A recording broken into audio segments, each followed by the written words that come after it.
ao nosso webinar, o impacto da doação de órgãos na vida das famílias. É com grande alegria ter vocês aqui conosco, comemorando o Setembro Verde dedicado à conscientização sobre doação de órgãos e tecidos. Gostaria de agradecer, primeiramente, o Instituto Lobos, a Unimed Volta Redonda, pela iniciativa e por nos proporcionar essa oportunidade de discutir um tema tão relevante e sensível. Para iniciar nosso encontro, eu vou me apresentar, né? Vou fazer a mediação do encontro. Eu sou o Cristiano Assunção, eu sou enfermeiro de formação, sou especialista em terapia intensiva adulto e alta complexidade, sou especialista em enfermagem neonatal e pediátrica e sou MBA em Gestão em Saúde pela FGV. Atualmente eu sou colaborador, sou supervisor aqui na unidade de internação do Hospital Unimed Volta Redonda e vou ter o prazer de ser o moderador da nossa conversa hoje, do nosso bate-papo aqui, tá?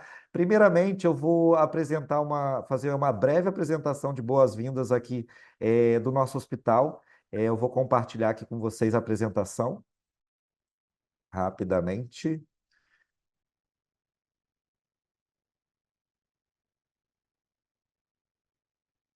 Deixa eu começar aqui.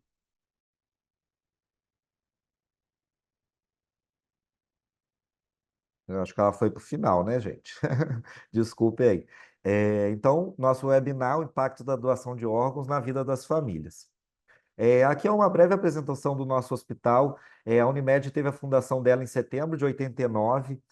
Hoje a gente tem um corpo de cooperados com 443 médicos, né? Temos mais de 2.000 colaboradores, mais de 68 mil clientes na nossa carteira. Geramos empregos indiretos com mais de 400 colaboradores também. Aqui, nossa diretoria executiva, né? O doutor Vitório é o nosso presidente, o doutor Elaine, nossa vice-presidente, e a nossa diretora é a doutora Isis. Aqui é uma foto, né? Eu gosto muito dessa foto, panorâmica aqui do hospital, do HU todo, todos os seus prédios, né? O prédio antigo e o prédio novo, né? O prédio anexo. É, a gente iniciou nosso funcionamento em outubro de 2010, né? A gente está completando aí 15 anos, né? Do hospital. Ele atende todos os pacientes até alta complexidade, tem uma reunião de tecnologia, humanização, qualificação profissional. É uma referência no interior do estado do Rio de Janeiro. E agora, outubro de 2020, agora, né? Em outubro de 2020, esse novo prédio foi inaugurado com 8 andares, aumentando nossa capacidade de atendimento em 82%. A unidade de internação na qual eu coordeno tem 200 leitos, a gente tem 12 salas cirúrgicas, uma sala de hemodinâmica, nossa terapia intensiva é dividida em 30 leitos de UTI adulto e 20 leitos de UTI neonatal e pediátrica. Temos dois pronto atendimentos, né? O nosso aqui é do Belvedere e um lá no bairro Retiro. E com relação ao transplante, que é essa breve apresentação para trazer o foco do nosso transplante aqui do nosso serviço, a gente faz 4 modalidades de transplante, né? Medula óssea.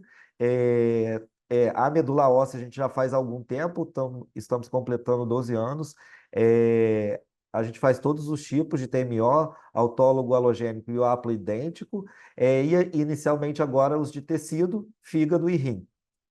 Então, essa é a minha breve apresentação, vou dar prosseguimento aqui com vocês. Falar um pouquinho sobre o Setembro Verde, né? A gente está falando de um mês que representa uma campanha que é mundial, que busca a conscientização da população sobre a importância da doação de órgãos e tecidos, que pode salvar muitas vidas, esclarecendo todo esse processo para incentivar o aumento do número de doadores. Por que do verde, né? A gente fala do Setembro Verde. O porquê do verde? O verde, nesse contexto, ele representa a esperança daquelas pessoas que aguardam um transplante e a vida que é renovada através do ato de doar. Essa campanha busca esclarecimento de dúvidas e desmistificar o assunto doação, né? Incentivando conversa entre as famílias, e é sobre essa conversa, sobre como a doação de órgãos realmente transforma as vidas, que a gente vai falar hoje. Hoje o nosso objetivo é ir além dos aspectos médicos e técnicos. A gente está com excelentes profissionais aqui, mas a gente vai falar um pouco mais além disso, né, do aspecto médico e técnico, e focar no lado humano. Como que a doação de órgãos transforma as vidas, tanto de quem recebe quanto de quem doa, e o papel fundamental da família nesse processo. É, para nos guiar nessa discussão, a gente tem um time aqui de especialistas enorme, de peso. Com vocês, os nossos palestrantes, o Dr. Tadeu Tomé, mestre em Ciências da Saúde pela Unifesp, membro do Departamento de Coordenação de Transplante da BTO e pesquisador do Grupo de Estudos em Doação e Transplante, o GEDOT, da Unifesp. Estão com a gente também o Dr. Jadilson Pereira, nefrologista pela UFRJ, diretor médico da Nefroclínica na Barra da Tijuca, membro do Departamento de Transplante Renal da Sociedade Brasileira de Nefrologia, e ele é nefrologista aqui dos serviços de transplante renal do Hospital Unimed Volta Redonda. E, para terminar nosso trio, doutora Camila César, cirurgiã pela PUC Campinas, cirurgião do aparelho digestivo e hepato-bílio-pancreático do Hospital Beneficência Portuguesa de São Paulo. Ela é fellow de transplantes e é cirurgiã hepato-bílio-pancreática e de transplante de órgãos abdominais aqui do Hospital Unimed Volta Redonda também. E ainda, para compartilhar a experiência de quem recebeu um transplante de órgão, contamos com duas presenças muito ilustres aqui. O seu Gilberto de Moraes Fernandes, que recebeu um transplante de rim em julho desse ano, bem recente, e a senhora Vanessa Cristina dos Anjos Lima Claudino, que recebeu um transplante de fígado em março do ano passado, de 2024. Eu vou pedir para todos vocês, para que a nossa noite corra, flua bem e seja produtiva. Se alguém tiver dúvidas, as envie pelo chat. No final da nossa discussão, a gente vai ter um momento para perguntas e respostas. Então, eu vou iniciar aqui, a nossa conversa com o doutor Tadeu. Gostaria de começar com o senhor, doutor. Fique à vontade. Boa noite a todos. Primeiramente, é um prazer estar com todos vocês nesse webinar e parabenizar a comissão aí que organizou a Unimed de Volta Redonda, até por escolher um tema tão relevante para hoje, né, que é a doação e o transplante de órgãos, principalmente em setembro, que comemoramos o mês do Setembro Verde. Então, obrigado, Cristiano, pelas palavras, parabéns aí pela diretoria e organização do evento. Ah, a gente começa falando nesse webinar sobre alguns dados e como é que está a situação atual do transplante e da doação de órgãos no Brasil. E depois, acho que o doutor Jadilson, a doutora Camila vão comentar mais a respeito das doações, dos transplantes da, de Volta Redonda, do Rio de Janeiro, né? Eu já estou compartilhando, vocês estão vendo minha apresentação? Estão vendo? Então, muito Sim. bem. Então, eu Perfeito, estou. doutor. Perfeito. Legal. Eu estou representando, então, a Associação Brasileira de Transplante de Órgãos, do qual eu sou membro, um departamento chamado Departamento de Coordenação de Transplantes, e que tem incentivado, junto com o Ministério da Saúde, as ações referentes à doação e transplante em todo o país, né? E eu começo mostrando a parte ruim, né? Qual que é o nosso problema hoje, qual que é a nossa grande situação e que a gente não tem ideia de como é que estar numa fila de espera. Então, o Gilberto, a Vanessa, as pessoas que vão comentar aqui, transplantados, sabem nos dizer. Para nós, da área da saúde, a gente enxerga muitos números, mas eu gostaria de chamar a atenção que são quase 70 mil pessoas, 70 mil pais de famílias, filhos, maridos, mulheres, que estão numa angústia esperando, aguardando este órgão, né? A grande maioria das pessoas que esperam um transplante no país, assim como no mundo, são os pacientes com insuficiência renal, por conta da proximidade com centros transplantadores, por conta de que o paciente tem uma alternativa, embora seja ruim, né, doutor Jadilson, ficar indo 3 vezes por semana num centro de diálise, mas você consegue manter esse paciente, né, nas suas atividades em diálise. Por isso que esse número é muito grande, né? Quase 37 mil pessoas esperando por um transplante renal. A córnea não é um transplante que salva a vida, mas ele melhora a qualidade de vida, né? E hoje no Brasil, ter 29 mil pessoas esperando por um transplante de córnea é muito ruim, uma vez que para a doação, para o transplante de córnea, não é necessário ter aquela situação do paciente morte cefálica. Então, qualquer óbito, né, que a gente chama em parada cardíaca, até um período, dependendo da conservação, né, da onde está esse corpo, até 12 horas é possível retirar o tecido corneano, o tecido ocular humano, para fazer o transplante. Então, não se justifica no país ter uma fila grande dessa. Alguns lugares consegue-se a fila zero. O que que é fila zero? É quando você tem, não que não precise de transplante, mas a quantidade de córneas doadas, ela é proporcional ao número de pacientes que entram na fila para transplante de córnea. Então, o paciente se inscreve na lista em torno de 2, 3, no máximo 4 semanas, ele está transplantando. Isso é o termo que a gente usa, fila zero, né? E eu lembro muito bem, na época que eu dava o curso de pós-graduação no Einstein, 2010, 2009, nós tínhamos uma aluna, uma assistente social, que a cidade do Rio de Janeiro tinha banco de olhos, tinha os equipamentos, doutora Camila, mas não tinha o funcionamento do banco de olhos por questão de gestão. E essa assistente social de Volta Redonda, eu me falha a memória agora, porque faz muitos anos, mas ela conseguiu organizar que o banco de olhos aí de Volta Redonda abastecia as córneas para o estado do Rio inteiro, né? Muitos pacientes do Rio iam para um banco de olhos de Sorocaba. E essa atitude acabou melhorando. Então, de novo, aí meu prestígio, minha homenagem à Volta Redonda por ter conseguido reverter essa situação. Então, córnea é um transplante que não era para ter fila, era para ser rápido, mas a gente continua tendo. Para fígado no Brasil, veja, essa é uma fotografia tirada em dezembro de 2024. De lá para cá, alguns pacientes entraram, outros saíram, né, por transplante ou porque faleceram. O fato é que gira em torno de 1.300 a 1.400 pessoas esperando por um transplante de fígado, da qual, se não for transplantado, não temos o mesmo tempo do paciente do transplante renal. A insuficiência hepática tem várias complicações, a doutora Camila acho que vai falar disso, e que exigem uma certa celeridade, assim como coração e pulmão, para realizar esse transplante. Por isso, esses números menores, por conta da gravidade do paciente e por conta também da ausência de centros transplantadores espalhados no país. Temos muito mais centros de transplantes renais, né, doutor Jadilson, do que transplantes de coração e de pulmão.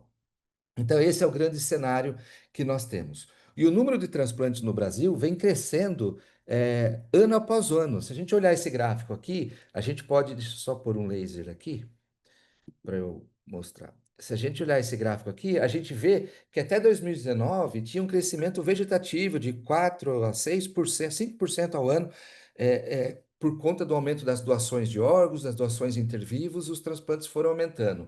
Tivemos aqui a queda abrupta, né, por conta do Covid, de 20% de queda, e que ainda nós não recuperamos. Então, de 2021 para cá, crescemos 30%, mas estamos abaixo do que a gente estaria se não tivesse a pandemia, né, o Covid aplicado a gente. A grande maioria desses transplantes, então, ano passado, a gente fechou com 9.400 transplantes. A grande maioria deles é o transplante renal, por conta de ser um órgão duplo, por conta de ter um órgão menos sensível às intempéries do processo da morte cefálica, da doação de órgãos, né? O coração, o pâncreas e pulmão, eles são muito mais delicados. O pulmão, dependendo do número de dias numa terapia intensiva, né, Cristiano? Você é formado nisso, já tem secreção, já tem infecção, então o pulmão é difícil de ser doado para transplante. E o coração, mesma coisa. Então, a gente sabe que esses pacientes em terapia intensiva exigem vários cuidados e que muitas vezes inviabilizam a doação de órgãos. E o fígado aí com 2.400 transplantes sempre aumentando, né? Aqui do Rim mostra também a queda que teve por conta do Covid. E se a gente olhar o Brasil em relação ao mundo, pelo Brasil ser um país grande, né, de dimensões continentais, nós ficamos aqui em quarto lugar do transplante renal no mundo. Em vermelho nessa coluna, nós temos o número de transplantes com órgãos de doador e morte cefálica, falecido. Em azul, em números com doador vivo, transplantes renais. Olha só a diferença da Índia, que faz muito mais do que a gente, só que olha a Índia, em 2023, fez, sei lá, 7, 8 vezes mais transplantes com doador vivo do que com doador falecido. A China, muito mais com doador falecido que doador vivo, e os Estados Unidos, em primeiro lugar, também a proporção maior de transplante com doador falecido do que vivo. Só que se a gente considerar o número de transplantes, considerando o número de habitantes no país, temos um indicador chamado transplantes por milhão de população, PMP. Aí o nosso ranking desaba. Vai em 30º lugar no mundo em termos de transplantes por milhão de população.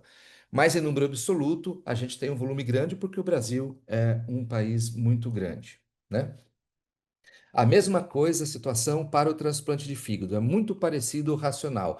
Também em quarto lugar em número absoluto, também em 30º lugar em números por milhões de população, e muito mais transplantes com doador falecido do que o intervivos. O Brasil faz muito mais intervivos para os doadores pediátricos do que os de adulto. Mas a Índia também, olha só, muito mais intervivos de fígado, do que com doador falecido, né? E se a gente considerar numa necessidade teórica estimada, que mostra, por exemplo, que para o transplante de rim, o Brasil necessitaria de 70 transplantes renais por milhão de população. Considerando o número de habitantes no país em 2024, nós teríamos que fazer um número de transplante de chegada a quase 15 mil, 14.214 transplantes seriam necessários. Mas, doutor Jadilson, isso não seria considerando o passivo que a gente tem de um monte de pacientes. Esse indicador seria anualmente, se a gente, todo paciente, ou seja, a incidência, número de novas inscrições no país, que na fila de espera fossem transplantados, o número teria que ser em torno de 14 mil. Ou seja, a gente faz 44% no Brasil do que seria a incidência desses pacientes, não a prevalência, né? Para a córnea, a gente está muito próximo. Na pandemia, aqui chegou metade e agora nós recuperamos o número de transplante de córnea de acordo com a necessidade teórica estimada. Para fígado, doutora Camila, olha só, a gente faz 40% dos 6.100 transplantes que seriam necessários para o país, tanto adulto como pediátrico. Para o coração, a gente faz um quarto, né? 27%, pulmão 6%, pâncreas 35% e intestino ou multivisceral 2% do que seria. Então, apesar dos avanços do número de transplantes que a gente vem percebendo nos últimos anos, a gente ainda tem muito trabalho a fazer, porque isso tem muito paciente que precisa e tem muito paciente que acaba não conseguindo esperar. Não tem, Gilberto, a mesma sorte sua, da Vanessa, de ser contemplado com esse transplante. Isso é o grande peso para os pacientes e também para nós da área da saúde, que nós convivemos. Quem trabalha com lista de espera, os enfermeiros cristianos que trabalham com lista de espera, eles têm uma agonia de ver o paciente agravando, piorando e não tem o que fazer, porque a lista ela é única, a lista de espera, quem controla é a secretaria, depende de uma família doar, depende de uma equipe de enfermagem, de fisioterapia, de intensivistas na UTI, notificando a morte cefálica, conversando com a família adequadamente. Então, é meio que um número agoniante, né? O ano passado foram 3.642 mortes na fila de espera. 3.642 mortes. Dá cerca de uma morte a cada 2 horas, 10 mortes por dia.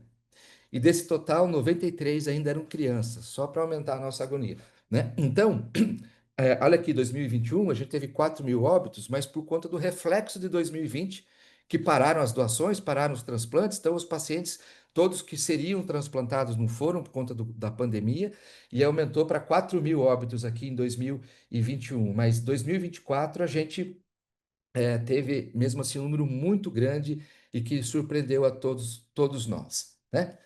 Por outro lado, para aumentar a doação, em qualquer lugar do mundo, tem que aumentar o transplante, tem que aumentar a doação, né? Então, nós temos um gráfico aqui que mostra, na linha azul, o número de pacientes que foram notificados em morte encefálica.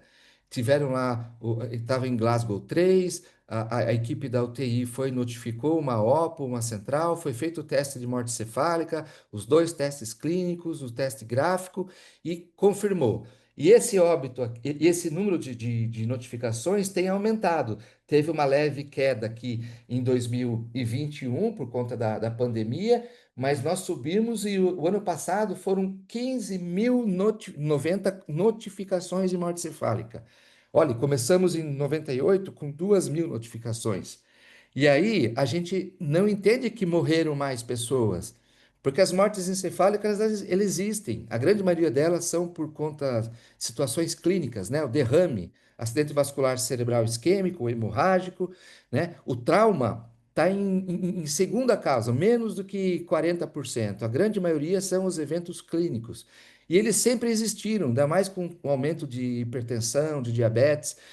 E o que acontece é que as equipes são mais eficientes para viabilizar, Cristiano, para avisar a central de transplante ou a OPO que tem um indivíduo em morte encefálica, né? E esses indivíduos que são notificados, eles são avaliados, eles têm um manejo do potencial doador cardiovascular próprio, ele tem conversado com a família, e nesse processo vão se perdendo os doadores. E aqui, desses 15 mil, somente 4.088 casos foram efetivados, transformados em doador. O paciente estava em morte cefálica e o que virou realmente doador, que foi para o centro cirúrgico e tirou pelo menos um órgão para transplante, foram 4.088 casos, que aqui deu 27%. Essa linha aqui em cima significa a eficiência do processo, a taxa de conversão dos casos que eram potenciais e que se transformaram em doadores efetivos. Nós chegamos aqui no grau máximo, Cristiano, de 33% de eficiência. E aqui, ó, em 2002 era 18, né? Aqui, por conta da pandemia, caiu de novo. Então, a gente está aumentando mais as notificações, está sendo mais eficiente, mas como eu mostrei lá atrás, ainda muito longe do necessário para o país, né?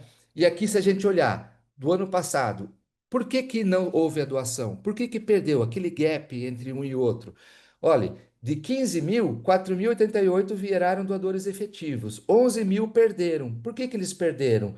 A grande vilã, 37% das famílias entrevistadas, 37% das perdas foram recusa familiar. E se eu pegar o número de famílias entrevistadas e ver quantas autorizaram, quantas recusaram, a gente tem aí cerca de 46% de recusa, ou seja, metade das famílias que a gente conversa não aceita a doação. Os motivos são desconfiança, é, não são religiosos, no sentido porque todas as religiões aprovam a doação de órgãos, mas são situações em que às vezes eles desconfiam e falam alguma crença, alguma coisa nesse sentido que acabam não doando, né? Não conversaram com as famílias, quem faleceu em vida não conversou com a família, não manifestou interesse. Por isso que campanhas e webinários como esse são importantes para esclarecer a população, né? Conversem. Olha, nós temos muito mais chance de ser um receptor, de precisar de um órgão, do que se tornar um doador de órgãos. Então, olha, até a questão de estratégia, vamos dizer assim, a gente tinha que fomentar isso, porque a gente tem mais chance de precisar de um órgão do que virar um potencial doador de órgãos, né? Outras causas de perda: 9% parada cardíaca precoce, 25% contraindicação, né? Cânceres, infecções não controladas, etc, né? No mundo inteiro tem aumentado o transplante, mas também, como no Brasil, olha a queda que teve aqui por conta da pandemia. De 2000 até 2023, foram 2.700.000 procedimentos, a grande maioria nas Américas e a grande maioria transplante renal também, né? E a parte ruim disso tudo é que nós já temos um problema grave. O doutor, acho que já disso vai falar, mas nós temos 170 mil pacientes em diálise no país e todo ano aumenta-se mais o número de pacientes em diálise. Um aumento de 7% ao ano, 5 a 7% ao ano. Então, o problema já existente, a projeção dele ainda é pior, porque vários trabalhos publicados em grandes revistas, na Lancet, na Nature, na Journal of Hepatology, que mostram o número crescente de pacientes com doenças crônicas aumentando. É a esteatose, é o hepatocarcinoma, é a falência renal, falência cardíaca, doença pulmonar. Então, essa fila que já está esgotada, já está grande, a tendência é ainda piorar. Se a gente colocar uma projeção no Brasil aqui, a prevalência nossa tem uma linear ascendente que é desproporcional à linear ascendente do número de transplantes. Então, olha o gap que nós temos aqui. Olha quanto trabalho a gente tem pela frente para que esse gap diminua. Se nós somos gestores de saúde, nós temos que investir muito mais também, acho que o Dr. Jadilson e a doutora Camila vão concordar comigo, na medicina primária. Nós temos que fazer transplantes, temos que atender essa população, claro, alta complexidade, claro, equidade, mas nós temos que fazer com que menos pessoas precisem do transplante. E se a gente for ver o número de pacientes diabéticos e hipertensos, o aumento desse número, a gente está plotando um cenário muito ruim para o nosso país. Para a córnea, a mesma coisa, né? O número de pacientes que estão na fila e o número de transplante de órgãos. Então, tanto para órgãos quanto para tecido, isso. E aqui, finalizando, como é que a gente pode aumentar o número de transplantes no mundo? Existem várias reuniões que são feitas, e teve um consenso em Istambul, agora, o ano passado, com uma publicação agora de agosto, mostrando quais são os caminhos para a gente aumentar a doação de órgãos, né? Uma deles é a expansão dos doadores em morte cefálica e doador com coração parado, ou seja, a gente tem que evoluir muito mais em capacitação e doação de órgãos. Uso de tecnologias de preservação e perfusão de órgãos. Então, essas máquinas de perfusão normotérmica para o fígado, para o rim, para o coração, para o pulmão, além de avaliar o órgão, dá condições dele ser transplantado por conta do tempo de isquemia em regiões distantes. Hoje no Brasil a gente tem uma malha aérea boa para o sudeste, mas péssima para o centro-oeste, para o norte, para o nordeste, que muitas vezes um coração não consegue chegar no seu destino a tempo. Então essas máquinas vêm ajudar bastante isso. Expandindo os critérios de doação de órgãos, a bioimpressão e engenharia de tecidos, que é uma alternativa que eu vejo ainda mais para frente, né? A produção de órgãos, impressão de órgãos, e o que mais está perto acontecendo agora é o xenotransplante, que é a utilização de órgãos de suínos geneticamente modificados para ser colocados em pacientes. Nós temos um projeto do qual faço parte aqui no Brasil, da Xeno Brasil, junto com a USP, de produção desses porcos. Então, o Brasil logo terá, pelo menos, os primeiros estudos clínicos nos próximos anos vigentes.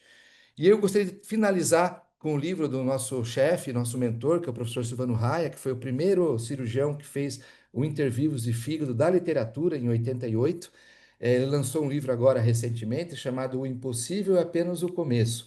É exatamente isso. A gente, com o nosso almejando o impossível, a gente consegue modificar vidas e que muito mais Gilbertos e Vanessas, no plural, possam ter a mesma felicidade e gozar dessa boa saúde, né? A esperança não é a certeza do amanhã, mas a força que nos move hoje para que o amanhã exista.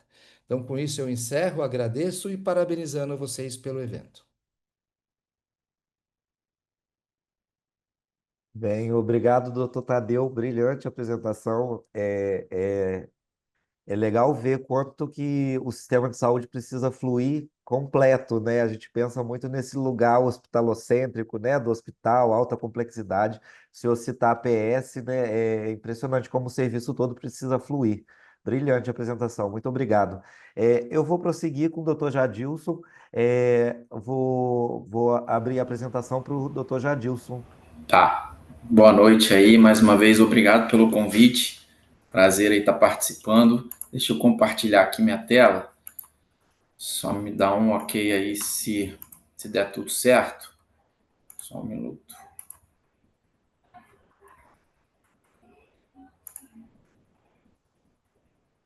Perfeito, doutor Jadilson. Ok. Certo. Bom, então trouxe alguns slides aqui também, e assim, o tema é Setembro Verde, doação de órgãos, mas não tem como eu não puxar um pouco para o lado que eu atuo, né, que é o transplante de rim. Gostaria de parabenizar aí o hospital, a diretoria da Unimed Volta Redonda pelo tema aí do webinar, né, dizer que é um prazer estar aqui ao lado do Dr. Tadeu, da doutora Camila, né, e de dois pacientes também que estão aqui, de muitos outros que fazem parte desse novo momento do Hospital da Unimed, né? Bom, eu já fui apresentado anteriormente, eu vou começar aqui dizendo para vocês um pouquinho sobre a doença renal crônica, né? Então, assim, como o Tadeu citou, né, o número de pacientes em diálise, ele só aumenta, né? A cada vez mais a gente tem pacientes com doença renal crônica e pacientes que evoluem para a necessidade de terapia renal substitutiva. Estima-se que mais ou menos 10% da população mundial tenha doença renal crônica, né? Isso é um número muito alto, né? E o que chama muita atenção na doença renal é que é uma doença silenciosa. Na grande maioria das vezes, o paciente não vai ter sintoma algum até o momento onde ele chega no hospital, né? E ele não está se sentindo bem, a pressão dele está descontrolada, ele está edemaciado, e de repente ele faz um exame e recebe um diagnóstico de que o rim dele está em falência e de que ele vai precisar fazer diálise, né? Então, infelizmente, esse ainda é um cenário no Brasil. Nós, como sociedade de nefrologia, a gente tem cada vez mais atuado também nesse campo, que o Tadeu também citou muito bem, né, da medicina primária, né? Cada vez mais a gente entende o quão importante fazer o diagnóstico de uma doença renal crônica no estágio mais inicial, e algumas terapias têm aparecido. O médico nefrologista, alguns anos atrás, ele não tinha muita alternativa para poder conduzir a doença renal crônica de maneira conservadora. A gente acabava sendo o médico que indicava diálise, mas esse cenário tem mudado. A gente tem hoje aí, eu posso dizer que a gente tem 4 medicamentos aí que são novos 4 pilares na nefrologia, que têm avançado muito e ajudado muito em reduzir progressão de doença renal crônica, né? E quando a gente reduz a progressão de doença renal crônica, a gente impede que esse rim entre em falência e o paciente não vai necessitar disso aqui, que eu vou chamar de terapia renal substitutiva. Então, a gente tem, como nefrologista, para oferecer a esse paciente que desenvolve uma doença renal crônica em estágio final, 3 possibilidades terapêuticas. A gente tem a possibilidade da hemodiálise, a gente tem a possibilidade da diálise peritoneal e a gente tem a possibilidade do transplante renal. Então, aqui vai a primeira informação que é importante. O transplante de rim ele não é considerado uma cura para a doença renal crônica, ele é uma possibilidade de tratamento que a gente vai oferecer para esse grupo de pacientes que necessitam de uma terapia de substituição renal. E aí, quando a gente vai pensar, né, porque o que seria melhor para esse paciente que perde o rim? Fazer diálise ou transplantar? Se a gente parar para pensar de uma maneira muito rápida e superficial, a gente vai, obviamente, pensar que transplantar é melhor que diálise, porque na diálise ele está preso numa máquina, né? Na diálise ele vai perder algumas horas, vamos dizer assim, do dia dele precisando de uma terapia. Mas não é só por isso, na verdade. A grande relação e a grande questão que nos leva a acreditar que o transplante é a melhor possibilidade terapêutica é que inúmeros estudos já mostraram que o paciente que faz um transplante, ele ganha muito, tanto em qualidade de vida, que é isso que eu falei, sobre sair da máquina, mas ele também ganha em sobrevida, que seria tempo em vida. Então, esse gráfico aqui é um gráfico bem simples, que acompanhou pacientes que transplantaram e pacientes que permaneceram em um método de diálise e não fez diferença aqui se ele fazia hemodiálise ou diálise peritoneal. Esses pacientes foram acompanhados por 60 meses e o que a gente consegue ver aqui é que os pacientes transplantados nessa curva aí aqui, né, de cima, eles têm uma sobrevida quase 50% maior do que aqueles que permaneceram ou no método de hemodiálise ou no método de diálise peritoneal. Então, transplantar é a melhor opção porque tem melhor resultado. E aí, para quem não sabe, né, já foi explicado aqui inicialmente por que o setembro verde, o verde, né, seria a cor da esperança, mas ser no mês de setembro também tem aí um significado além desse, né? O mês de setembro foi escolhido porque esse quadro representa uma pintura de São Cosme e São Damião. Para quem não sabe, são padroeiros do transplante, né? Essa seria aquela época do transplante onde eles consideravam que o transplante seria um milagre, vamos dizer assim, e existe o relato, e nesse quadro ficou registrado que eles transplantaram a perna de um soldado abatido num combate e um sacerdote da igreja, e esse transplante deu certo. Então, eles viraram os padroeiros do transplante. Para quem não sabe, eram médicos, né, esses irmãos, e por isso o mês de setembro também foi escolhido, já que no dia 27 de setembro é comemorado o dia de São Cosme e São Damião. Se a gente for falar rapidamente aqui de uma cronologia do transplante, a gente também consegue ver que o transplante não é uma coisa tão nova assim. Então, desde o início lá de 1900, 1902, já haviam tentativas de transplantes, obviamente ainda mal sucedidas, mas já avançavam algumas técnicas de anastomoses, né, vasculares, de umas técnicas cirúrgicas para transplantar. Começou um entendimento aqui, mais ou menos em 1944, de imunologia, do que seria, por que os transplantes estavam rejeitando, até que foi realizado o primeiro transplante renal bem-sucedido entre gêmeos idênticos. Eu vou mostrar um pouquinho mais à frente isso. E essa linha do tempo do transplante, ela continua avançando com a introdução de imunossupressores, com melhora dos resultados de transplante, com transplante de face, agora como o Tadeu também ilustrou ali, mostrou para a gente, com xenotransplante, né, o transplante de animais como uma possibilidade, enfim, é uma história que ainda vai continuar, certamente. E em relação a esse primeiro transplante renal que eu disse, então esse foi o primeiro transplante renal bem-sucedido da história, né? Ele aconteceu em 1954, então também para vocês poderem ter uma ideia de que o transplante não é uma coisa tão nova assim, né? Já é feito há alguns anos, e ele foi realizado nessa ocasião entre gêmeos idênticos. Nesse momento aqui ainda não se entendia por que os rins rejeitavam, eles davam errado, mas aí como eles tinham essa possibilidade de um transplante em vida com irmãos geneticamente idênticos, o rim acabou funcionando, eles acabaram também tendo mais conhecimento sobre a questão de rejeição, né, de resposta imunológica no transplante. Então foi um transplante muito marcante, e sempre que a gente fala sobre transplante de rim, esses irmãos e também o cirurgião que realizou esse transplante, o Dr. Joseph Murray, que recebeu o Prêmio Nobel de Medicina, é lembrado.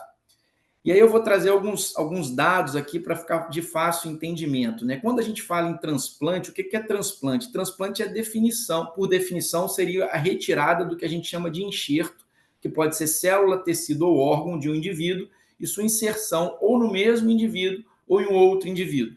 O objetivo do transplante, então, é suprir um déficit funcional, desse que seria o receptor, e a nossa principal limitação quando a gente fala em transplante é essa resposta do nosso sistema de defesa, que a gente chama de rejeição.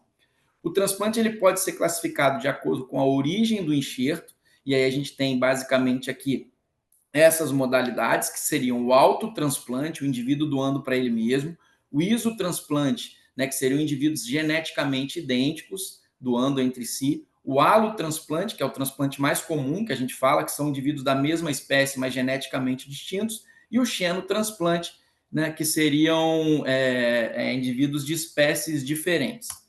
O autotransplante ou transplante autólogo seria aquele transplante, como eu falei então, que o enxerto ele é do próprio receptor. Nesse caso, a rejeição não seria um problema. Exemplos que a gente pode dar, por exemplo, em grandes queimados, enxertos de pele do próprio indivíduo, ou até mesmo cirurgias de ponte de safena, onde uma veia da perna é colocada para revascularizar um coração. Então, nesse caso, a rejeição do órgão não seria um problema. Já no alotransplante, né, que é o transplante mais comum, as modalidades mais comuns realizadas, o receptor, então, o doador e o receptor são de mesma espécie, mas geneticamente distinto, e nesse caso, a rejeição é uma possibilidade. Aqui a gente está falando dos órgãos sólidos, rim, fígado, coração, pâncreas, pulmão, enfim.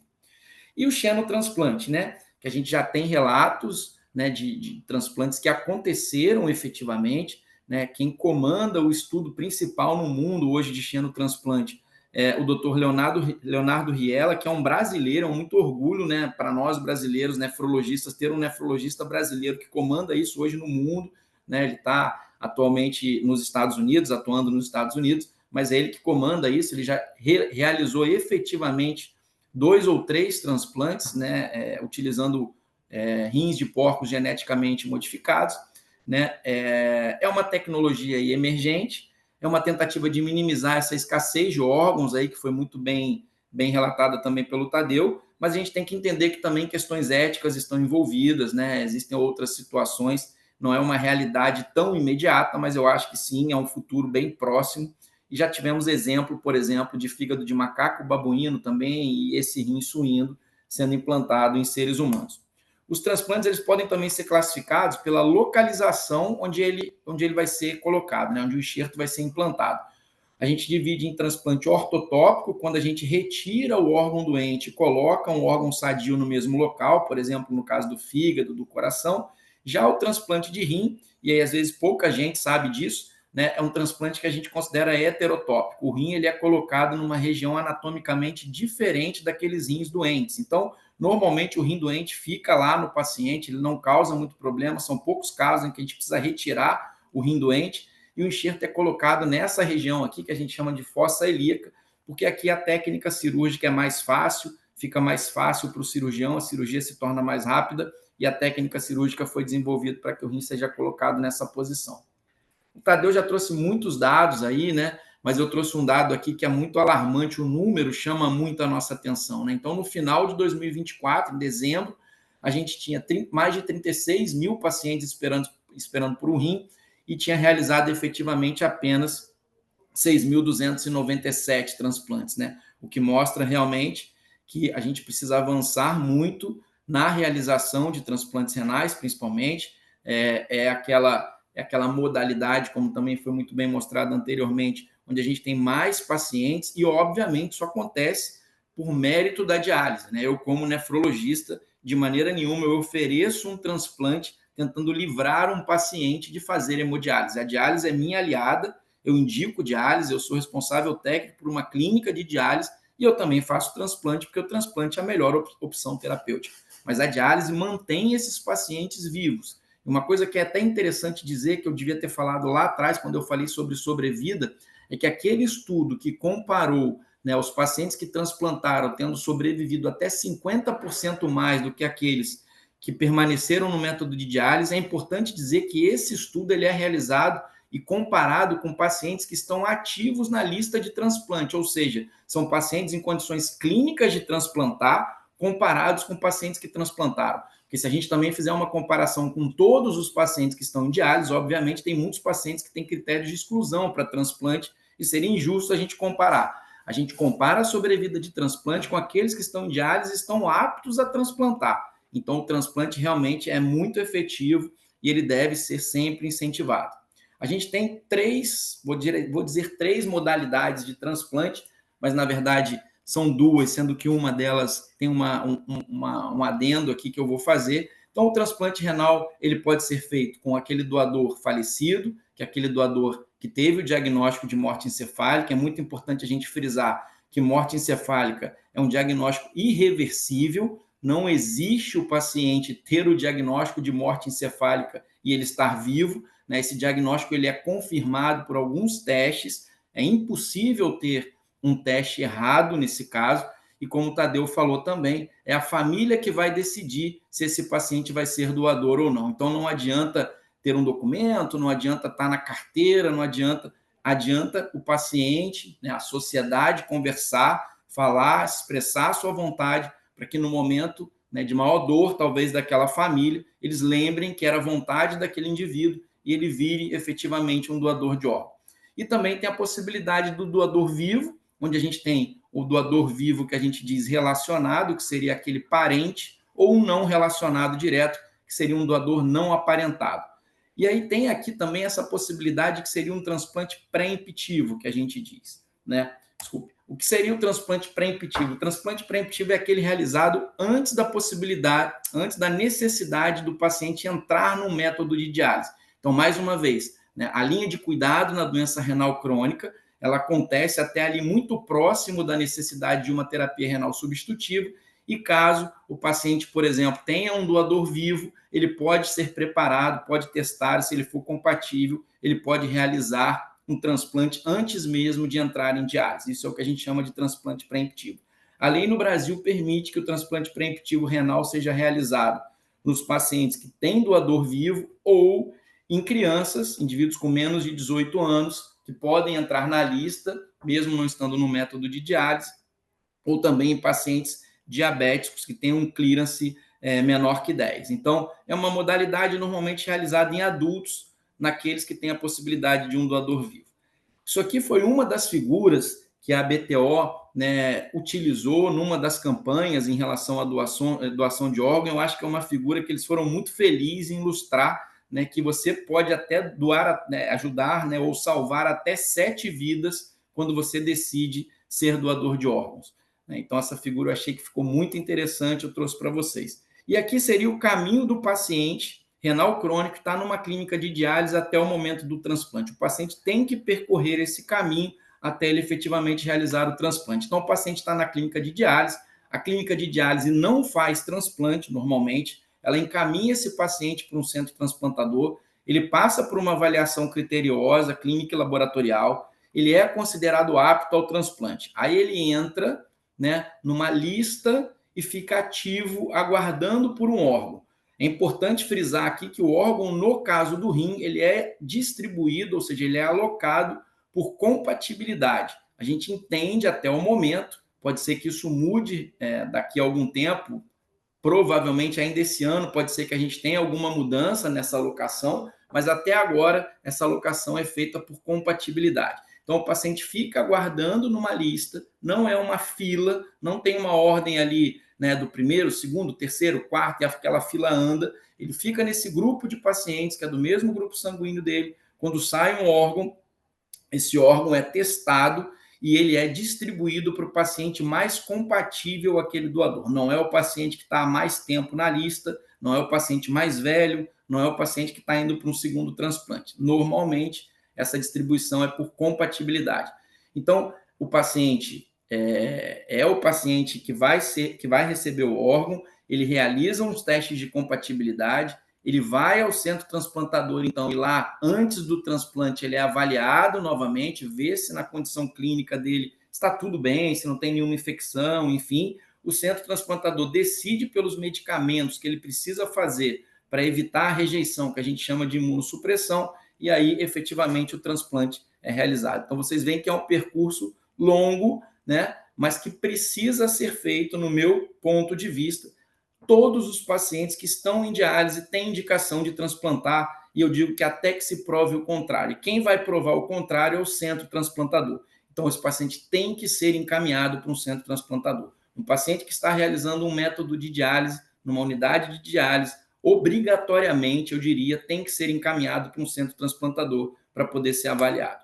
E, obviamente, o transplante não é para todos. Existem critérios onde a gente exclui o paciente, e normalmente esses critérios são critérios que a gente considera que o paciente não vai ganhar aquela qualidade de vida ou até mesmo aquele tempo de vida caso ele realize um transplante. Normalmente esses pacientes têm alguma doença crônica muito grave, algum distúrbio psiquiátrico muito grave, teve um AVC ou doença vascular muito grave com sequelas, e tem a possibilidade também daquele paciente que tem disfunções de outros órgãos, por exemplo, disfunção do fígado, disfunção do coração, que não tem indicação especificamente de um transplante de rim, mas ele pode ser avaliado pela possibilidade até de realizar um transplante duplo ou até mesmo triplo, né? A gente teve um caso muito marcante aqui no Rio, foi um transplante triplo que a gente realizou, se eu não me engano, foi o primeiro da América Latina, onde o paciente recebeu um coração, um fígado e um rim no mesmo momento, no mesmo ato cirúrgico.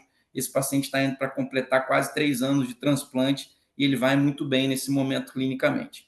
Tem alguns critérios que a gente considera de não inscrição ou inativação, né? Eu gosto de também chamar isso de contraindicações relativas, ou seja, o paciente tem no momento uma contraindicação, mas a gente pode tentar resolver isso e posteriormente ele pode transplantar. Aqui, como exemplo, por exemplo, pacientes que trataram algum tumor, um tipo de câncer, pacientes que utilizam drogas, que têm alguma infecção, pacientes que convivem com HIV, mas não têm doença controlada, obesos, a gente discute cada vez mais, pacientes que infartaram há pouco tempo, tiveram um derrame há pouco tempo, ou que usam, por exemplo, medicamentos anticoagulantes, onde o risco dele de sangrar e ter uma complicação cirúrgica é muito elevado. A gente inativa esse paciente, ele resolve o problema dele e depois ele volta para a lista. Então, como eu falei, a outra possibilidade seria o transplante renal com doador vivo, e como o Tadeu também mostrou, né? Por mais que a gente aumente o número de doadores efetivos, a gente não vai conseguir suprir essa necessidade. Então, o nosso grupo é um grupo que defende muito essa modalidade. A gente acredita muito no doador vivo como uma saída também daquelas que foram mostradas ali, né? Para poder aumentar o número de transplantes. Então, a cirurgia com doador vivo, como eu mostrei para vocês aqui anteriormente, né, foi realizada lá em 1954, a primeira delas, né?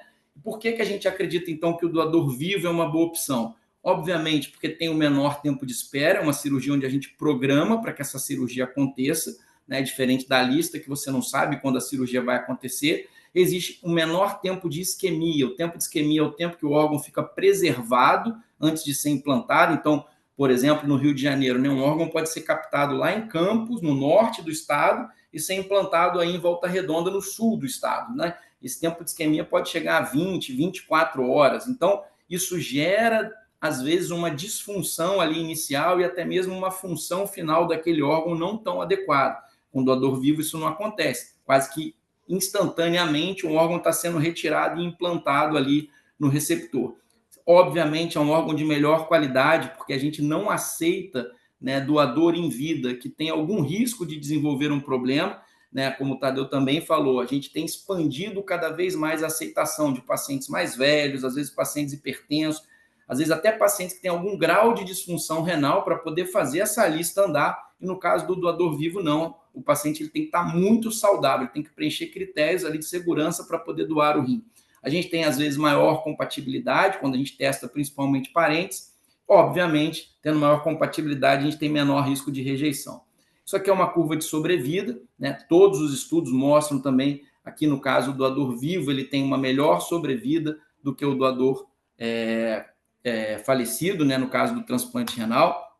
E quem pode efetivamente doar o rim no país? Então, a lei permite, né, que pai, mãe, filhos, irmãos, avós, tios, sobrinhos e primos possam ser doadores direto de um paciente que esteja precisando. Caso ele tenha um doador que extrapole isso daqui, isso precisa de uma autorização judicial, tá? Então, o que a gente chama de doador não aparentado seria esse doador, onde obrigatoriamente uma autorização judicial precisa acontecer, a gente prepara a dupla fica pronta e a gente encaminha para que um juiz avalie aquele caso e autorize a realização daquele transplante, principalmente, né, para que sejam coibidos aí possibilidades, obviamente, de acordos e vendas de órgão, né, que poderia aí estragar todo um programa de transplante, colocar em risco tudo que já foi construído até aqui. E eu esqueci aqui só de dizer que cônjuges também podem ser doadores direto, sem a necessidade de autorização judicial.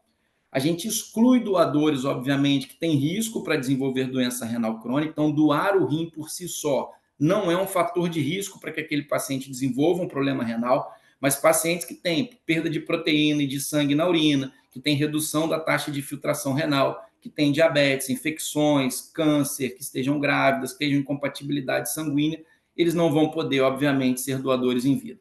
E aqui eu trago essa foto para poder ilustrar para vocês a segurança da doação em vida. Essa foto é daquele doador, do gêmeo que doou o rim lá naquela ocasião, lá em Boston, naquele momento onde o transplante ainda era muito pouco conhecido.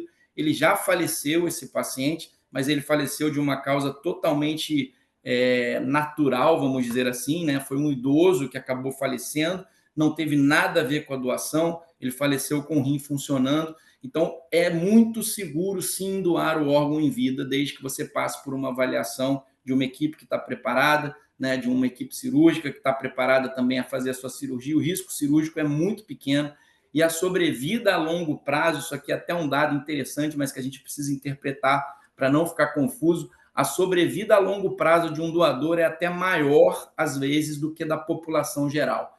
E aí, se a gente fizer só uma reflexão rápida, a gente vai falar, opa, então eu vou doar o rim porque eu vou viver mais, então eu quero doar o rim. Na verdade, obviamente, não é isso, mas quem doa o rim passa a se preocupar mais, obviamente, com a sua saúde dali para frente, passa a ser acompanhado, passa a ter hábitos de vida saudáveis. É muito comum a pergunta para a gente, que está na avaliação do pré-transplante, se o doador vai ter que tomar algum medicamento. O medicamento que eu prescrevo para doador você vai precisar ter hábito de vida saudável. Eu costumo dizer que eu tenho, quando eu faço uma avaliação de um doador, uma fotografia de uma pessoa que pode doar o rim. Eu não tenho o filme da vida daquela pessoa. Naquele momento, aquela fotografia me mostra que sim. Mas, obviamente, se ao longo do filme da vida dele, ele se tornar uma pessoa desregrada, obesa, hipertensa, diabética, ele vai acumular fatores de risco de ter várias doenças, não só a doença renal. Então, quem doa o rim vai ter prescrição? Sim, vai ter que ser um paciente com hábitos de vida saudável dali para frente. E complicações, né? Já está terminando, pessoal, até para não estender muito. As complicações do transplante, elas estão mais ou menos relacionadas a essas duas questões, que seria rejeição e infecção, e as duas complicações, elas estão diretamente relacionadas àquilo que a gente chama de sistema imune, que é o nosso sistema de defesa do organismo, né? Então, a rejeição nada mais é do que uma ação do nosso sistema de defesa querendo nos defender de um corpo estranho. O nosso corpo é perfeito, inteligente, mas ele não tem capacidade de entender que aquele órgão vai trazer algum benefício para o paciente. Ele entende aquilo como um corpo estranho e mobiliza as células de defesa para atacar e destruir aquele corpo estranho. Então, isso é a rejeição de um órgão. Para que para que a gente consiga reduzir a ocorrência de uma rejeição, a gente vai precisar fazer medicamentos, né? E, obviamente, esses medicamentos vão diminuir a ação desse sistema de defesa. E, em consequência, a gente vai ter a possibilidade de que esse paciente recorra a infecções, já que o sistema de defesa dele vai estar prejudicado para não causar rejeição. Então, a gente tem que trabalhar com essa balança.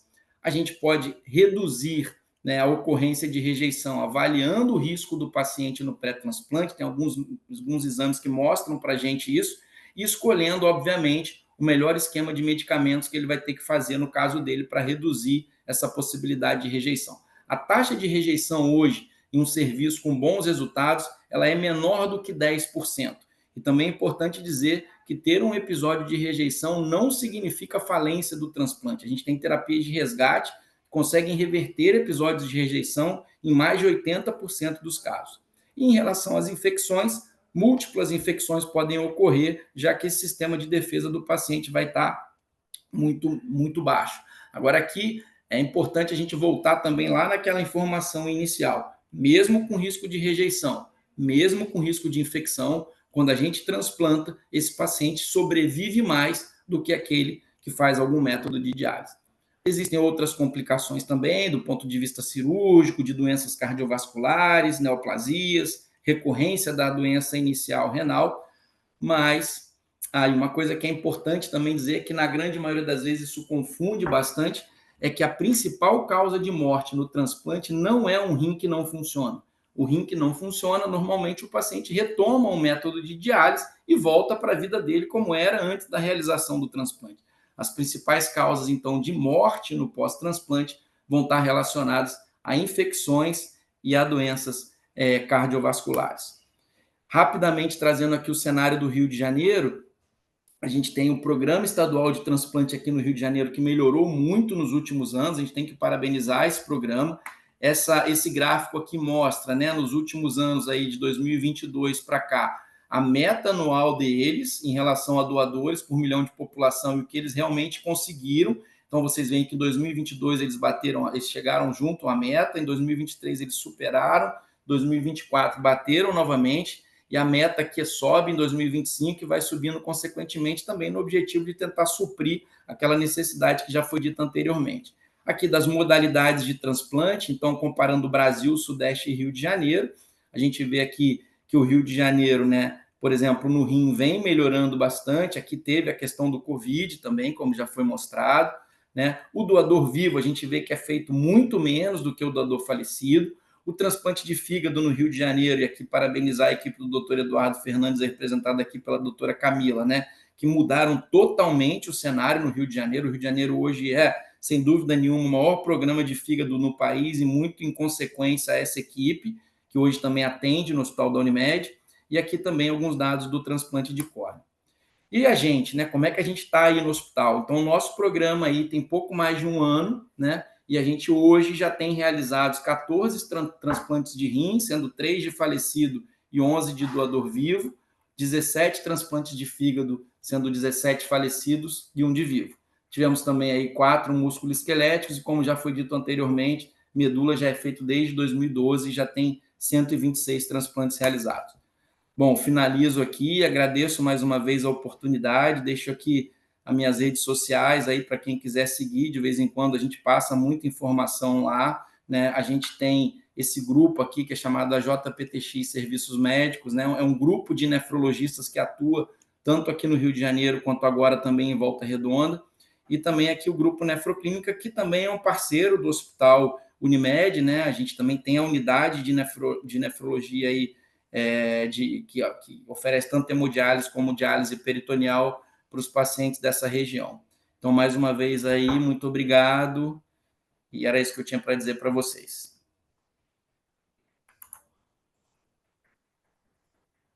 Brilhante, doutor Jadilson, muito bom. Parabéns. Parabéns pelo serviço, pela prestação, né, junto da gente aí no dia a dia.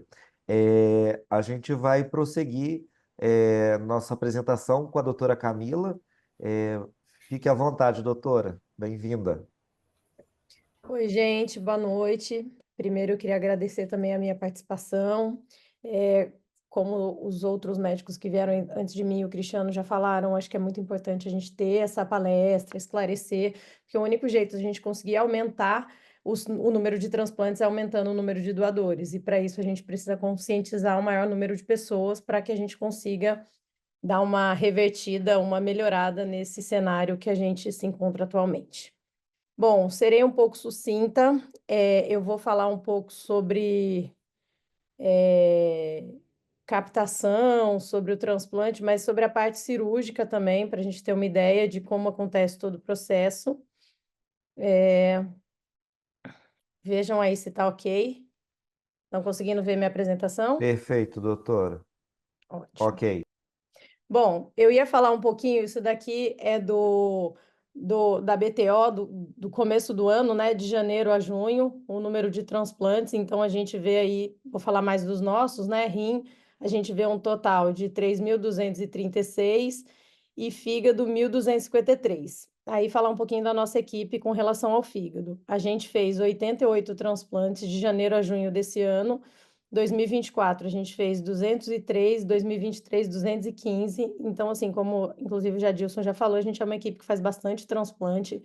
Aqui, a equipe como um todo, a gente é a maior equipe do Brasil e em alguns anos a gente ganha aí da América Latina. Falar um pouquinho da taxa de sobrevida, que eu acho que é uma coisa importante para a gente pensar, porque quem não conhece o transplante, a gente tem uma sensação de que a pessoa passa pelo transplante, no caso eu estou falando de fígado, que o doutor Jadilson já falou do renal, mas a gente tem, a literatura fala de uma taxa de sobrevida por volta de 70% a 85% no primeiro ano, 5 anos 60% a 75%, e em 10 anos a gente tem de 50% a 65%, que é uma taxa de sobrevida muito boa, que nem o doutor Tadeu já falou da questão da morte em fila. Então, a gente tem uma sobrevida muito maior quando a gente faz o transplante hepático.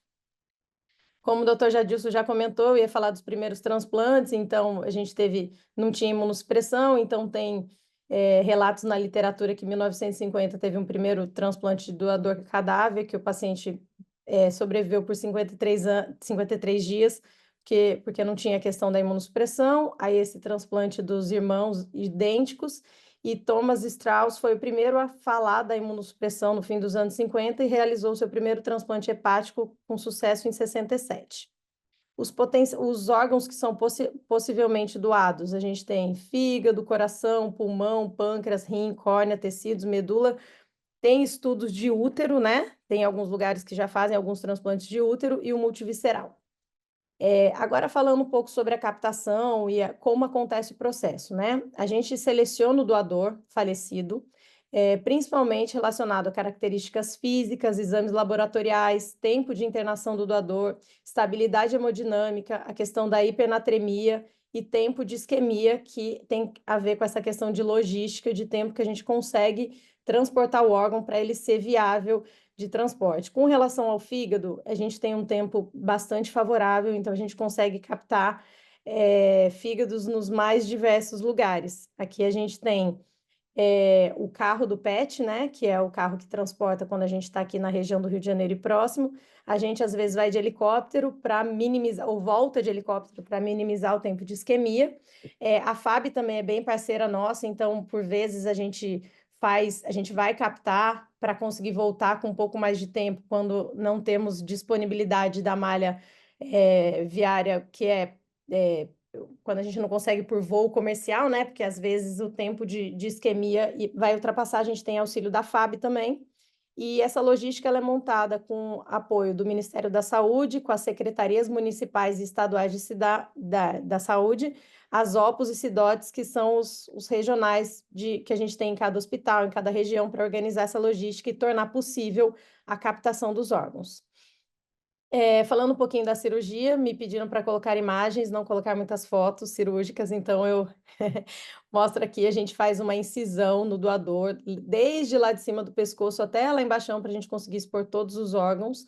Aqui a gente vê à direita um fígado, né? A captação a gente secciona as veias, secciona o canalzinho da bile, enfim, para a gente tirar esse órgão. E aqui embaixo, à direita, a gente tem já o órgão no preparo, né? Que é quando a gente vai deixar as estruturas todas dissecadas para que a gente consiga fazer a costura, fazer a anastomose no receptor. Aqui a gente tem um exemplo do fígado, um transplante hepático, aqui um transplante renal, que né, o doutor Jadilson já explicou. O fígado é ortotópico, você tira o fígado feio e coloca o fígado novo. No rim a gente faz uma incisão, então a pessoa fica com 3 rins inicialmente. Aqui uma imagem real da cirurgia, e aqui do lado a gente vê esses risquinhos. Deixa eu ver se eu consigo. Eu não sei usar o pointer, gente. Desculpa. Esses risquinhos é a questão da costura, né? Os lugares que a gente tem que costurar para colocar o fígado no receptor. Bom, aqui a gente tem, importante falar que o transplante ele não começa e não termina na cirurgia, tem todo esse apoio multiprofissional, tem a fase pré-transplante, perioperatório, tem a parte clínica, que o paciente é acompanhado, a gente vê se ele tem condições, enfim.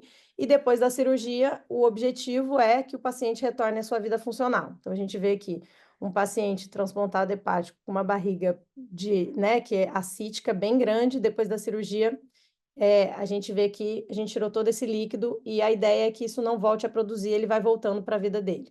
Aqui a gente tem um paciente muito querido que a gente fez em 2017.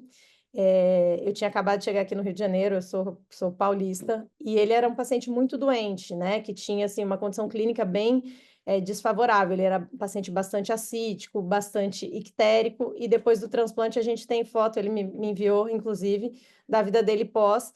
Ele e a família dele são muito favoráveis ao transplante, eles atuam muito, né, nessa questão do transplante por tudo que eles tiveram depois do transplante. Gente, eu tentei ser um pouquinho sucinta, porque por causa do horário, por causa de tudo, eu queria falar um pouquinho mais da parte cirúrgica, da captação, acabei não falando tanto do paciente hepático, das condições, condições e complicações dele, porque meu objetivo era mais falar um pouquinho disso assim, da logística da doação, de como acontece a parte técnica, que é uma coisa que perguntam bastante para a gente. Acho que é isso. Estou à disposição aí, Cristiano. Por favor, tome a palavra. Perfeito, doutora. Muito bom, muito legal ver a experiência. Eu acho que eu vou trazer a palavra agora aos nossos pacientes, né? Eu acho que é importante ouvir um pouquinho deles aí da experiência. Seu Gilberto, eu acho que é legal o senhor trazer sua experiência recém-transplantado, né? O senhor Gilberto fez o transplante de rim em julho desse ano. O senhor fique à vontade aí para falar a sua experiência. Doutor Jadilson também, fique à vontade. Boa noite. Na verdade, né, eu fiz em 2024, em julho de 2024. Tá fazendo um ano e 2 meses Então agora. eu errei a data, desculpa, seu É a Gilberto, eu data. errei aqui a data no meu roteiro. Então é um ano. Isso, graças a Deus, agora em setembro, um ano e 2 meses, né? Fez, né? Foi em 12 de julho de 2024. Mas, enfim, assim, a minha história, né, não é muito diferente de muitos que chegaram ao transplante, né? O meu caso é o caso que o Dr. Jadilson falou, se eu não me engano, preemptivo, né? Isso. Eu não entrei na diálise, né? Mas assim, eu tenho uma história que é rins policístico, uma doença, né? Hereditária.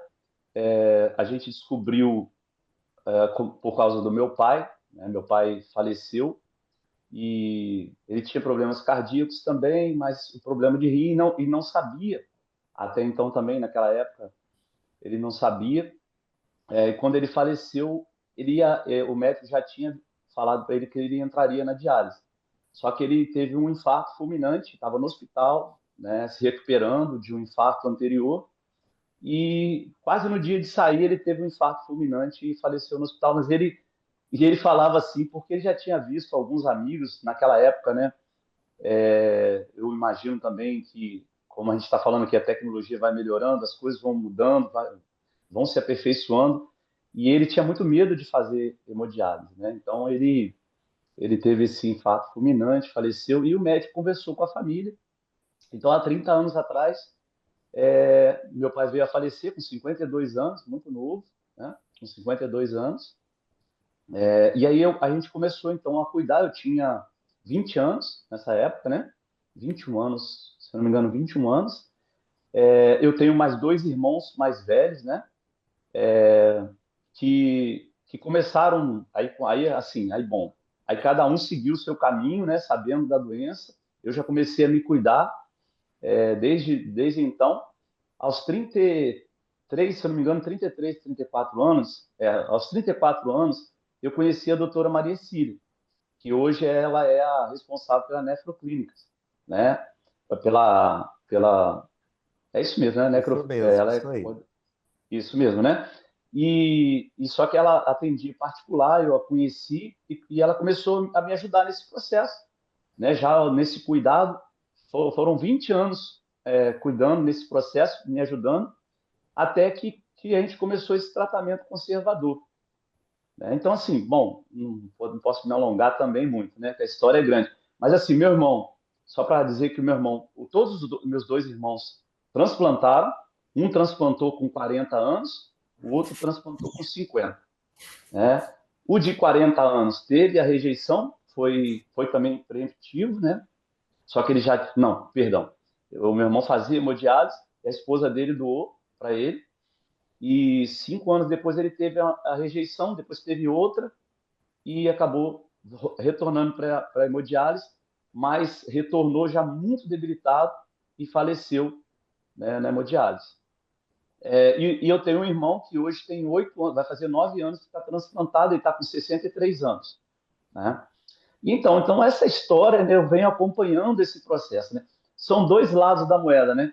Eu sabia de tudo que aconteceu com eles, tinha todos os sintomas que eles tinham, todo o processo que eles iam viver, eu já sabia.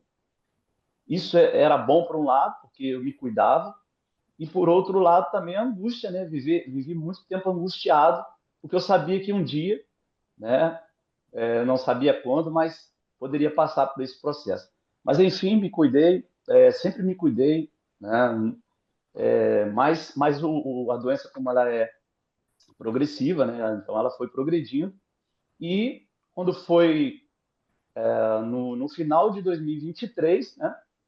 A doutora Maria Cília já estava no tratamento conservador.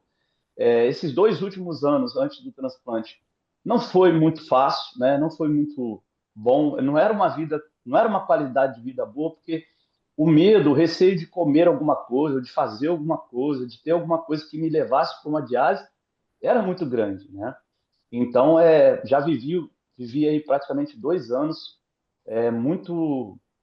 já não vivendo uma vida muito boa. E aí veio, né, essa possibilidade do transplante, né? Eu acho que uma coisa que foi muito, e aí eu quero já, né, tentar concluir, mas colocar algumas coisas que são importantes antes de eu concluir, é que eu acho que assim, esse processo que foi aberto pelo Hospital Unimed, né, junto com a equipe, né, que veio para Volta Redonda e começar esse transplante aqui, eu acho que ele foi fundamental também para a decisão da minha esposa, né, em querer doar o seu rim também, porque por conta acho que da credibilidade, né, que acho que a gente sentiu.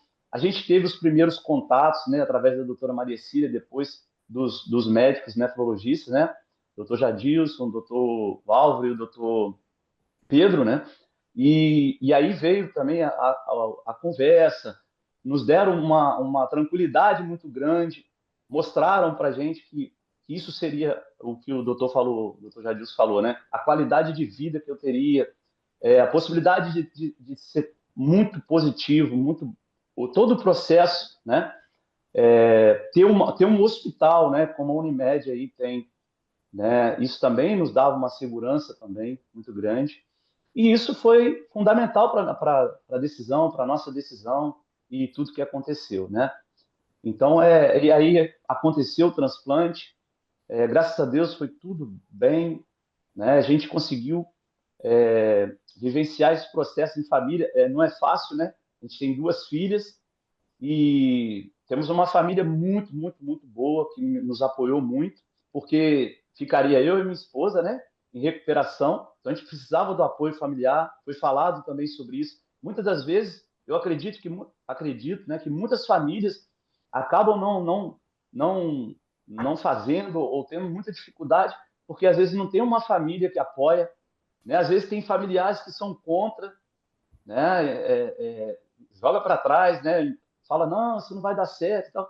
Enfim, eu tive uma família que me apoiou muito, né? Uma família que me apoiou, irmão, minhas filhas, meu sogro, minha sogra, minha mãe, ou enfim, eu acho que a família também é fundamental nesse processo. Eu acho que eu até queria falar, porque assim, eu já aprendi muito, agradeço muito estar participando desse momento, porque o que o primeiro médico falou, o doutor Tadeu, né? Tadeu. Isso. Tadeu, depois a doutora Camila e o doutor Jadilson. Aprendi bastante coisa aqui que eu acho que eu posso também estar falando para algumas pessoas, porque a gente às vezes é procurado, né? Para falar, poxa, mas como é que foi e tal? Já tem muitas famílias que já me procuraram, se interessaram, mas então acho que a gente precisa, acho que precisa chegar isso para a população, né? A importância da doação e que as famílias podem apoiar, né? Ser apoiadores dessas decisões. Eu acho que isso precisa ser mais divulgado para que mais pessoas tomem essa decisão também, né? E assim, foi um sucesso, né? Só tenho que agradecer a Deus primeiramente, a minha esposa pela coragem dela, né? Porque eu acho que o doador ele tem que ter coragem mesmo, né? Para tomar essa decisão. E também aos profissionais, né? Essa estrutura que eu pude experimentar, né? Que me deu muita tranquilidade, né? Para fazer e os profissionais, né? Cada profissional, todos esses profissionais envolvidos foram muito importantes para mim, para me deixar tranquilo, né? Me tranquilizar, me mostrar, né? Como que isso poderia mudar a minha vida, como mudou hoje, né? E o doutor Jadilson falou uma coisa também que eu acho que eu concordo e acho que isso é verídico, está provado, é claro, mas eu falo por mim, a minha vida e a vida da minha esposa, da minha família, mudaram completamente. Muito legal. Não que eu não cuidasse da minha saúde, mas hoje eu cuido mais ainda, né? Hoje a gente tem uma qualidade de vida ainda melhor do que a gente já tinha, e isso vai passando para a família também, né? Para o meu cunhado, minha cunhada, meu irmão, enfim, todos os meus familiares hoje, né, ficaram, vamos dizer assim, contaminados no sentido positivo de querer uma vida mais saudável, né? Então, só agradecer a oportunidade, né? Agradecer a Deus e a esses grandes profissionais aí que estão fazendo um trabalho maravilhoso, que eu tenho certeza que vai também mudar a vida de muitas pessoas, como mudou a minha. Muito legal, seu Gilberto, muito legal o seu relato. Preciso falar que a experiência dos profissionais é ótima de ouvir, né? É um aprendizado, mas quando a gente vê um relato do paciente é muito diferente, né? Acalenta até o coração. Muito legal a experiência do senhor, trazer a questão da família. Eu ia perguntar ao doutor Jadilson, é, é, pegando um pouquinho do gancho da apresentação de você, do Dr. Tadeu e do Dr. Jadilson, vocês falaram muito da questão do intervivo, que o índice é baixo das doações, né? A gente é quarto lugar no mundo, tanto no transplante renal quanto no de fígado, só que a taxa de doador vivo, intervivo é baixa. O que vocês, doutores, acham que a gente precisa melhorar para trazer mais esse volume, ou talvez aumentar esse volume, ou não é possível aumentar esse volume de intervivos? Não, eu acho que é isso aqui que a gente está fazendo, é isso que precisa, né? A gente precisa de exemplos, a gente precisa de informação, e o que acontece é que, assim, falando do Rio de Janeiro especificamente, o Rio de Janeiro, há um tempo atrás, ele tinha uma taxa de captação efetiva muito baixa, muito baixa. Então, existia uma conversa de que, não tem que fazer vivo, tem que melhorar a taxa de captação, tem que melhorar os nossos doadores falecidos. Isso eu estou falando para o Rio de Janeiro, o Tadeu pode complementar depois com a opinião aí a nível mais nacional. Só que, na verdade, assim, a gente tem um entendimento de que a gente pode chegar ao máximo de taxa de captação de doador falecido, que a gente não vai conseguir ter rim para todo mundo, né? E, obviamente, né, como a gente falou aqui anteriormente, existem critérios, é uma cirurgia muito séria, né? A gente não pode colocar a perder um programa de transplante. O Brasil tem o programa de transplante público maior do mundo, né? Isso é um orgulho para a gente. O programa de transplante no Brasil funciona de maneira seríssima, regido por uma lei muito séria. Eu diria que talvez no país seja uma das coisas que mais funciona, é o programa de transplantes, mas existem alguns grupos e o grupo pode optar por isso. Existem grupos de transplante que preferem, que dão prioridades a fazer transplante mais com o doador falecido e que são, às vezes, muito criteriosos na aceitação do doador vivo. E o centro transplantador ele pode ter ele tem essa autonomia, né? Ele pode decidir. E nós somos um grupo que a gente acredita muito nessa possibilidade, a gente incentiva muito essa possibilidade, e a gente tem que levar em consideração que quando a gente realiza um transplante também com doador vivo, a gente está tirando aquele paciente da lista, a gente está desafogando também aquela lista. Então, obviamente, né, se for um transplante feito com responsabilidade, o doador ele não vai ter grandes consequências por isso, e a gente consegue sim realizar essa taxa. É óbvio que essa taxa não vai superar a de doador falecido, o objetivo não é esse, mas o objetivo é aumentar o número total, né? E só finalizando a minha fala, assim, quando me sugeriram, eu trouxe o Gilberto, porque do ponto de vista de nefrologia, ele é um paciente exemplar. Ele fez um tratamento conservador por quase 20 anos, ele foi preparado, né? Ele foi transplantado antes da necessidade de diálise, e você olha também para a família dele, ele tem mais 2 irmãos que também foram transplantados, né? Então, assim, você vê, o transplante, gente, não é aquela coisa de que eventualmente tem uma entrevista, uma reportagem no Fantástico que aconteceu um transplante. O transplante acontece todos os dias. Tem um professor meu que diz uma coisa que eu levo na minha vida, que é, quando o transplante é um evento, tome cuidado. O transplante ele não é um evento, ele não tem que ser um evento. O transplante é o dia a dia de uma equipe, é o dia a dia de um hospital. A Camila está aqui também. Tem dias que a gente faz 3 transplantes no mesmo hospital, de órgãos diferentes, e o hospital está funcionando como Fluindo, se né? nada tivesse acontecido. Então, assim, eu acho que é isso. Se o Tadeu quiser trazer alguma complementação de dado nacional, mas eu acho que do ponto de vista Rio de Janeiro, eu entendo que o transplante de vivo ele teve essa situação de que a gente precisou primeiro melhorar muito o número de doadores efetivos. Agora, vocês viram, a gente está nos últimos 3 anos chegando mais ou menos na meta, mas a lista não diminui. Então, a gente tem que desafogar de outra maneira. E o transplante de doador vivo é uma saída para isso. Eu acho que é isso mesmo, doutor Jadilson. Eu concordo com tudo que o senhor disse. A BTO, a comunidade médica, só sempre ressalta, né, como você bem falou, da responsabilidade de colocar numa mesa cirúrgica uma pessoa que está saudável, porque se não tiver saudável não pode ser o doador vivo, obviamente, e você conseguir ajudar uma outra pessoa.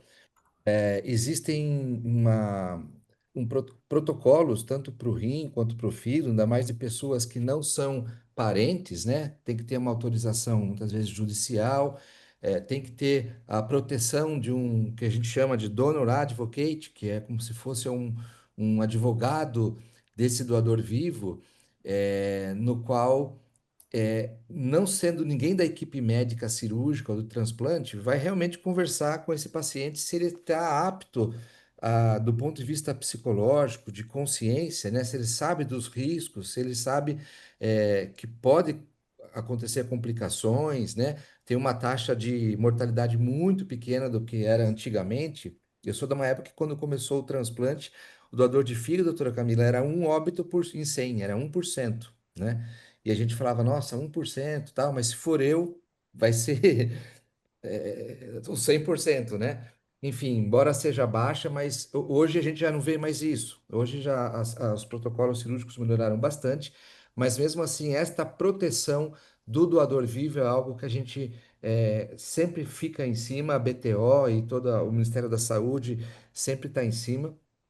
E que se bom dia não precisasse mais de doador vivo, como o doutor Jadilson disse. Só que, infelizmente, a gente não está nesse cenário. A gente ainda dispõe, e está para chegar no Brasil ainda, a doação pareada, que a gente chama, né? De pessoas que Eu tenho o Gilberto, por exemplo, tem um irmão que pode doar para ele, mas não é compatível, né? E a Vanessa, por exemplo, tem um outro irmão que pode doar para ela, mas não é compatível. Então se combinam e se a irmã da Vanessa é compatível com o Gilberto e vice-versa, você faz o transplante. Então, assim, existem essas possibilidades de aumentar ainda mais a doação intervivos, porém a gente tem esta preocupação sempre de proteger essa pessoa, não colocar uma carga em cima dessa pessoa, porque muitas vezes ali na clínica a gente vê pessoas que estão querendo ajudar, mas tem as preocupações, porque tem a sua família, tem seus filhos, e então não dá para imputar em cima dessa pessoa a responsabilidade da. Então é esse o cuidado que a gente tem. Fígado no Brasil é muito mais pediátrico, que a gente vê em São Paulo, né, no Hospital Sírio-Libanês, por exemplo, no Instituto da Criança, que se não fosse a doação intervivos, essas crianças todas morreriam, porque, graças a Deus, o número de doações de mortes cefálicas pediátricas são poucas, né? Graças a Deus, porque morrem poucas crianças, e cada vez mais tem uma curva descendente de potenciais doadores pediátricos, o que é bom para o país, claro. Mas as crianças que precisam de um transplante de fígado, por exemplo, se não for a doação do pai, da mãe, de alguém ali da família, essas crianças não teriam a chance. Então, como o doutor Jadilson bem disse, a gente tem que ter a visão da importância do intervivos, mas eu reforço a responsabilidade em cima, desta prática. Perfeito, doutor Tadeu. Eu vou convidar para a gente finalizar nosso encontro a nossa paciente, a Vanessa. Vanessa, seja muito bem-vinda. Eu estou até verificando aqui as minhas datas. Você foi transplantada em 2024, certo? Em março de 2024, né, Vanessa? Foi isso mesmo, né? Eu errei do Gilberto, eu acabei de olhar aqui que eu errei mesmo, tá, Gilberto? Tava certinho. Era 2024 os dois. Bem-vinda, Vanessa. Seu áudio tá bem fechado, seu áudio, Vanessa.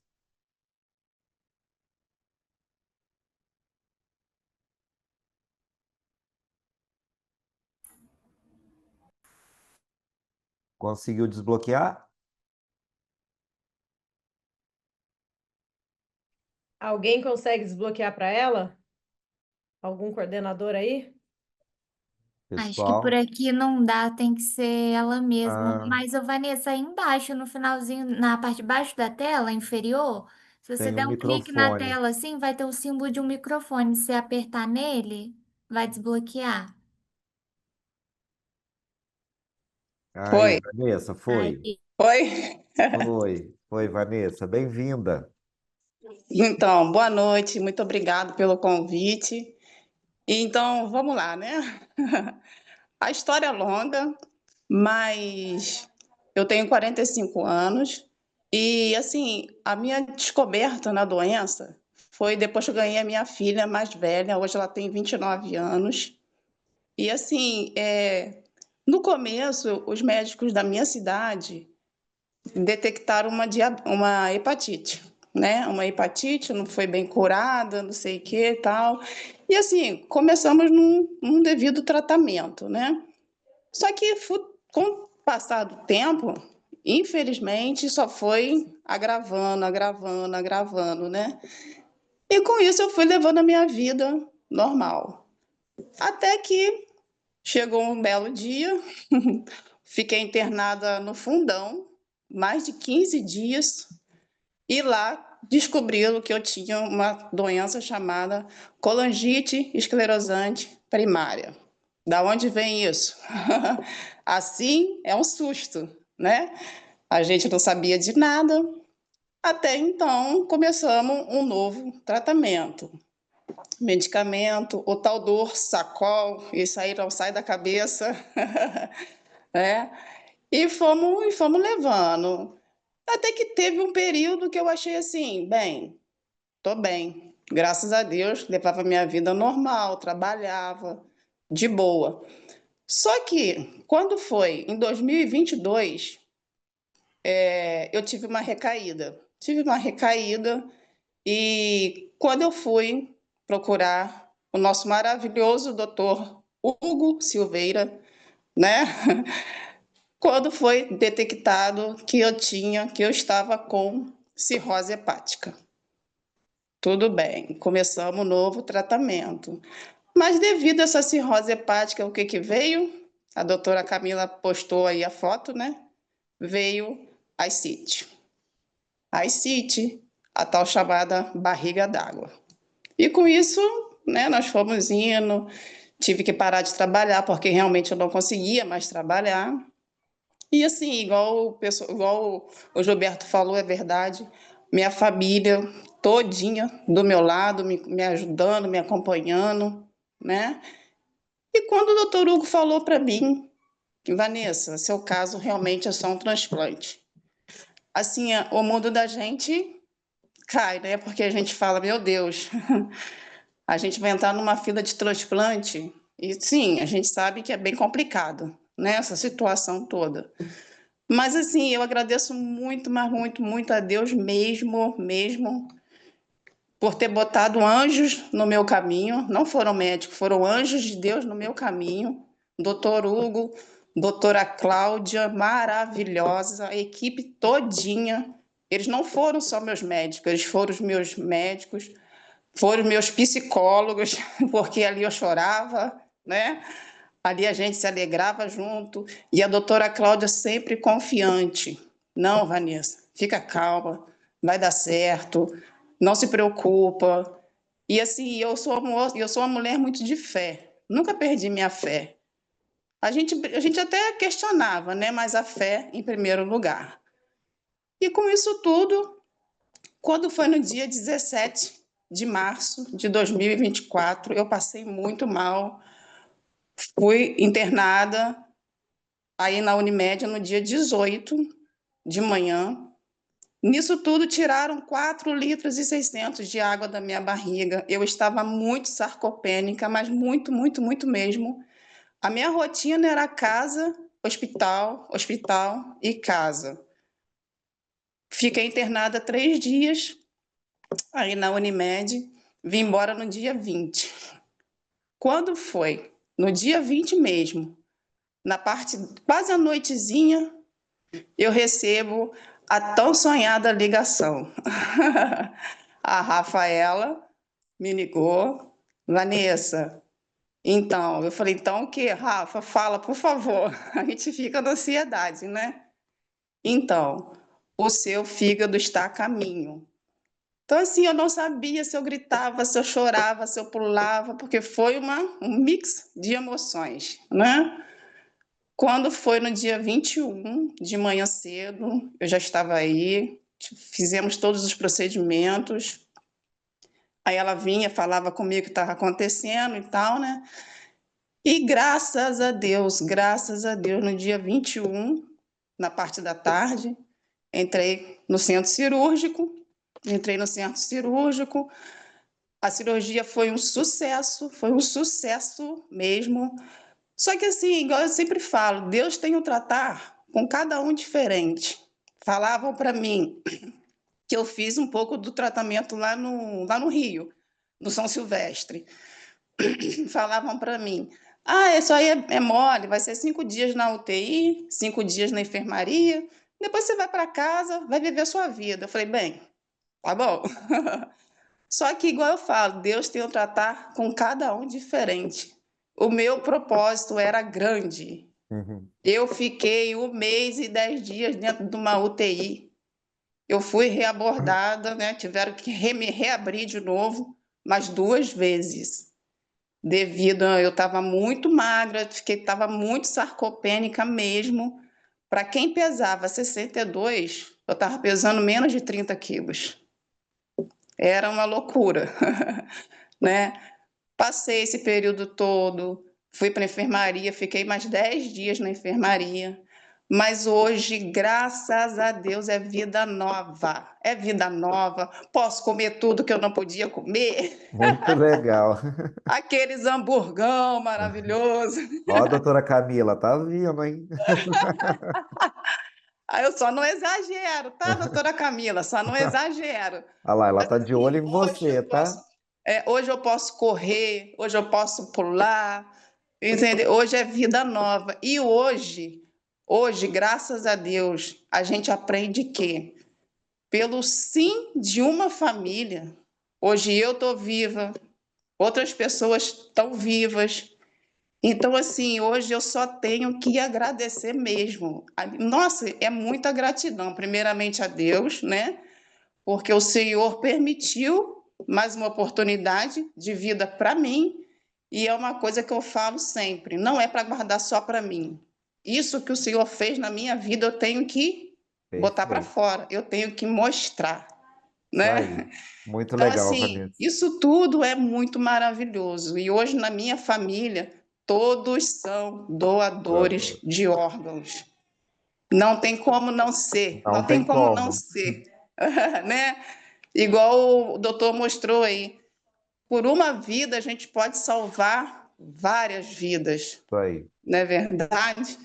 Então, assim, eu só tenho que agradecer. Graças a Deus é vida nova. E tem 1 ano e 6 meses só. Isso Mas aí. vamos embora. Gente, Vanessa, muito obrigada, linda. tá? Foi muito bom participar, muito bom mesmo. Muito, muito emocionante. O pessoal está até colocando aqui da sua história, muito emocionante. A Rafaela está aqui com a gente, muito feliz em fazer parte de um momento tão importante na vida dos nossos pacientes, né, Rafaela? Muito legal a gente ver o Com retorno. certeza. A gente trabalha e a coisa passa tão direto para a gente, e aí a gente vê essas histórias, é muito legal. A Rafaela está aqui, ó. É gratificante para mim ser portadora de uma notícia que muda a vida de vocês. É isso aí. Verdade. Muito emocionante mesmo. Muito legal, vou te agradecer, Vanessa. Eu acho que eu vou concluir aqui com uma pergunta que eu estava para fazer já para os nossos queridos doutores, né? Eu ia perguntar para eles o que que eles colocariam bem rapidamente da importância das nossas comissões, né? Os CIDOTs a nível hospitalar, qual a importância desses órgãos dentro do ambiente hospitalar, na tratativa das mortes encefálicas, em toda abordagem multidisciplinar, é um grupo tão grande, tão rico, quando a gente fala da equipe médica, equipe de enfermeiros, psicologia, assistente social, é um grupo tão grande trabalhando em prol dessa coleta e dessa do que a gente falou aqui, tanto da recusa familiar, o que que vocês colocariam bem brevemente aí para esses órgãos aí que trabalham no ambiente hospitalar?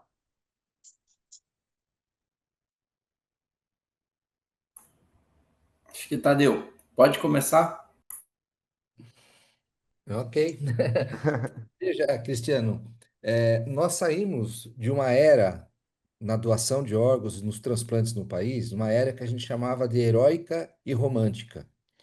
Por que heróica e romântica? Porque quem viabilizava as doações de órgãos, quem ia atrás para ter esses resultados, como a Vanessa e o Gilberto, eram médicos apaixonados pelo transplante, sem dedicação exclusiva, sem equipe, que trabalhava o dia inteiro, consultório, operando, e à noite ia atrás dos pacientes em morte cefálica, e aí ajudava a viabilizar o diagnóstico, falava com a central. Então, assim, nós saímos de um, entre aspas, amadorismo, mas era o que a gente tinha naquela época. E o Brasil cresceu tanto, assim como os outros países mais avançados, e nós sempre almejando a Espanha, que é a nossa referência mundial, e os Estados Unidos, que são dois modelos distintos, a Espanha com comissão intra-hospitalar, a CIDOT, e os Estados Unidos com o modelo de OPO, Organização de Procura de Órgãos, e o Brasil desenvolveu tanto isso que nós chegamos no modelo misto. O Brasil precisa muito das CIDOTs, que estão equipes intra-hospitalares, membros da UTI, do centro cirúrgico, do pronto-socorro, estão ali em contato com os pacientes que evoluem para a morte cefálica, mas também precisamos das OPOS, muitas vezes porque o Exatamente. hospital sozinho não tem estrutura para fazer os exames de sorologia, para fazer o teste de gráfico de morte cefálica, muitas vezes não tem o treinamento adequado para fazer uma entrevista familiar eficiente, então precisa de uma OPO. Então, no Brasil, hoje, é um modelo misto. E a importância que você pediu para comentar está exatamente nessa, na profissionalização dessas entidades. Então, a doutora Camila e o doutor Jadilson são provas de que um transplante só acontece num hospital, né, do transplante, estou dizendo, quando tem uma política institucional de transplante. Se a direção do hospital, o corpo clínico, né, o conselho não quiserem que tenha um transplante, No primeiro caso, como o doutor Jadilson falou, vira um evento, só que um evento negativo, porque um transplante vai cancelar várias cirurgias, né? E aí fica aquela bagunça no centro cirúrgico, aquela bagunça na diretoria clínica. Então, assim, precisa de ter esta consciência institucional dessa política de querer fazer doação de transplante. E quando eu falo do transplante, eu também quero dizer a doação de órgãos, que são negócios diferentes, mas se o hospital não investir na CIDOT, a gestão pública, municipal, não investir, ou estadual, nas OPOS, a doação não Não acontece. acontece. Então, são órgãos vitais e que merecem nosso respeito, nossa dedicação e que merecem sempre estar em treinamento, porque a reciclagem, né, o treinamento dos profissionais é fundamental para que aumente as doações de órgãos no país. E a gente vai evoluir um dia, que a gente imagina, que tenha mais dedicação, que seja uma categoria da enfermagem, uma categoria médica, para que seja reconhecido, tenha o devido apoio, né? Que muitas vezes os membros dessas comissões, eles dividem o tempo entre todas as correrias de um centro cirúrgico, de uma UTI e viabilizar o doador. Exatamente, é isso aí. É isso que a gente gostaria de evoluir, Cristiano.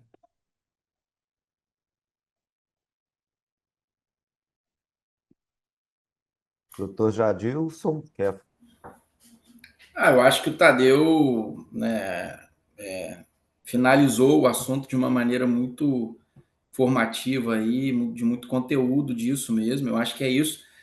Eu acho que essa é a ideia, né? O hospital que faz o transplante, ele já está habituado a fazer. Eu acho que é isso. Se cada um daqui hoje sair, né, e levar um pouquinho de informação, seja lá para onde for, para dentro de uma unidade de diálise, né, para dentro de um outro hospital, um local onde ele vai coletar um exame de sangue, eu acho que dessa maneira a gente consegue disseminar mais informação, né, trazer mais conhecimento e no final, né, aumentar aí esse sim, né, que eu acho que é o que todo mundo aqui está buscando no final, né? Porque se a gente parar para pensar, a gente está do lado de cá, né? A gente só está vendo histórias muito bonitas, né? De quem recebe o órgão. Mas a gente tem que pensar que do outro lado, na grande maioria das vezes, a família que diz o sim não está num momento confortável para dizer sim, muito pelo contrário, né? A gente tem pacientes jovens que morrem em acidentes, né? A gente tem pacientes queridos, pais de família, né? Enfim, cada um é um indivíduo, cada um tem a sua história e certamente não é fácil dizer esse sim, não é à toa que a negativa familiar ainda é uma barreira, né? Eu acho que isso é cultural. Tadeu citou a questão da Espanha, né? A Espanha culturalmente hoje avançou a ponto de que a doação é quase que uma coisa automática, né? Ninguém pensa mas como assim? Eu que tenho que decidir? Ele nunca me disse nada, né? Assim, então, eu acho que isso é informação. A coisa só vai acontecer e só vai melhorar se a gente conseguir realmente trazer essa informação, entender que do lado de lá não está fácil também para que esse sim seja dito, mas a gente continua persistindo, né? Como o Tadeu falou, nós que estamos hoje fazendo transplante, estamos numa fase certamente com maior facilidade do que essas pessoas lá atrás, né? Do que essas pessoas tiveram que desbravar lá atrás para que hoje a gente tenha esses resultados, né? Esses melhores resultados, enfim. Tivemos pessoas corajosas lá atrás, né? Que passaram esse momento mais difícil. Agora a gente está num momento onde a coisa funciona de uma maneira mais adequada e a gente precisa melhorar agora os resultados, porque a parte certamente mais difícil já foi feita por eles lá atrás. Então, acho que seria mais ou menos isso que eu teria a dizer. Eu acho que isso da CIDOTS e da OPO, eu acho que essa questão de estar sempre atualizando curso, essa questão da negativa é uma coisa que bate muito. Eu acho que o diagnóstico de morte encefálica ele já evoluiu muito. Então, antes a gente via passar muita coisa, assim, quando você dava plantão em CTI, enfim, os médicos tinham muito receio de fazer esse diagnóstico, deixa para o próximo plantão. E aí, no próximo plantão, o paciente entra em falência múltipla e você não consegue mais doar. Mas eu acho que essa questão que o doutor Jadilson falou da família estar numa condição difícil, eu acho que treinando equipe para conseguir acolher, outra coisa que é muito importante, que a gente vê muito, o cuidado com o paciente quando ele chega no hospital. A gente vê, por exemplo, exemplo, no norte do país, a doação é muito baixa, porque o paciente é muito mal recebido, né, quando ele chega. Então, assim, as condições do hospital são muito ruins. Então, muitos familiares falam: bom, quando meu pai chegou, ele ficou aqui no corredor, jogado, e agora vocês estão interessados em doação. Então, acho que é essa questão, quando a gente vê, principalmente a hora que você divide, porque eu já trabalhei um pouco no norte, quando você vai em hospital público, aquele monte de maca. Então, assim, essa questão é muito complexa, né? E como o profissional vai conversar com a família, acho que é outra coisa muito importante para a família no momento de dificuldade, assim, num dos piores momentos da vida deles, eles darem um sim. Então, acho que treinar o pessoal da Cidote, da OPO, para saber, para fazer esse acolhimento e, obviamente, melhorar o sistema de saúde, que é um problema, assim, uma questão muito difícil, mas seriam as questões mais importantes, que é que nem o doutor Jadilson falou, tipo, o doutor Tadeu também. O nosso hospital está preparado. O transplante é mais uma urgência. Chegou um apendicite, beleza. Chegou um transplante, beleza. Não é igual, mas o hospital está preparado. Então, da mesma forma, está preparado para os doadores, né? Para receber o doador, para depois falar com a família e assim acabar aumentando o número de doações aí para a gente melhorar esses números. Perfeito, gente, muito legal. Eu acho que era essa a resposta que eu esperava mesmo de vocês, mas assim, com foco mesmo no preparo, né, das equipes multidisciplinares, o quanto é importante a atuação de cada um ali no seu nicho, né, de atuação junto à família, né, nessa conscientização, na fala, na conversa, e eu acho que isso vem muito de encontro com o que a gente tenta, assim, de treinamento contínuo, né? Educação permanente, é importante isso mesmo, muito legal. Bem, gente, infelizmente nosso tempo está terminando. Em nome de todos que estão aqui assistindo com a gente, eu quero expressar nossa profunda gratidão aos nossos palestrantes, né? O doutor Tadeu, doutor Jadilson, doutora Camila, por compartilhar seus conhecimentos, experiências. Vou agradecer especialmente aos nossos convidados, seu Gilberto, senhora Vanessa, muito bem-vindos e muito obrigado pela contribuição que vocês trouxeram para a gente. Agradeço também todo mundo que nos acompanhou. A participação de todos é fundamental nessa conscientização sobre a doação de órgãos, que é um tema que toca todos nós, né? E a gente precisa falar sobre isso com mais clareza e mais humanidade, do jeitinho que a gente fez aqui. Eu acho que a gente tocou bem aí quem participou, acho que a gente pode conseguir tocar em todos eles. Lembrando que a doação de órgãos é um gesto de amor mesmo, é um ato que salva vidas, e que de fato tem um impacto profundo, como a gente viu, na vida de muitas famílias, né? Essa discussão inspira a gente como parte dessa corrente do bem. Para aqueles que desejam saber mais alguma coisa sobre o tema, eu convido vocês a acessar nossos canais oficiais com o Instituto Lobos e da Unimed, a gente tem como manter comunicação, e eu agradeço todo mundo, muito obrigado a todos, foi uma excelente participação, adorei estar com vocês, muito obrigado mesmo, e uma excelente noite para todo mundo.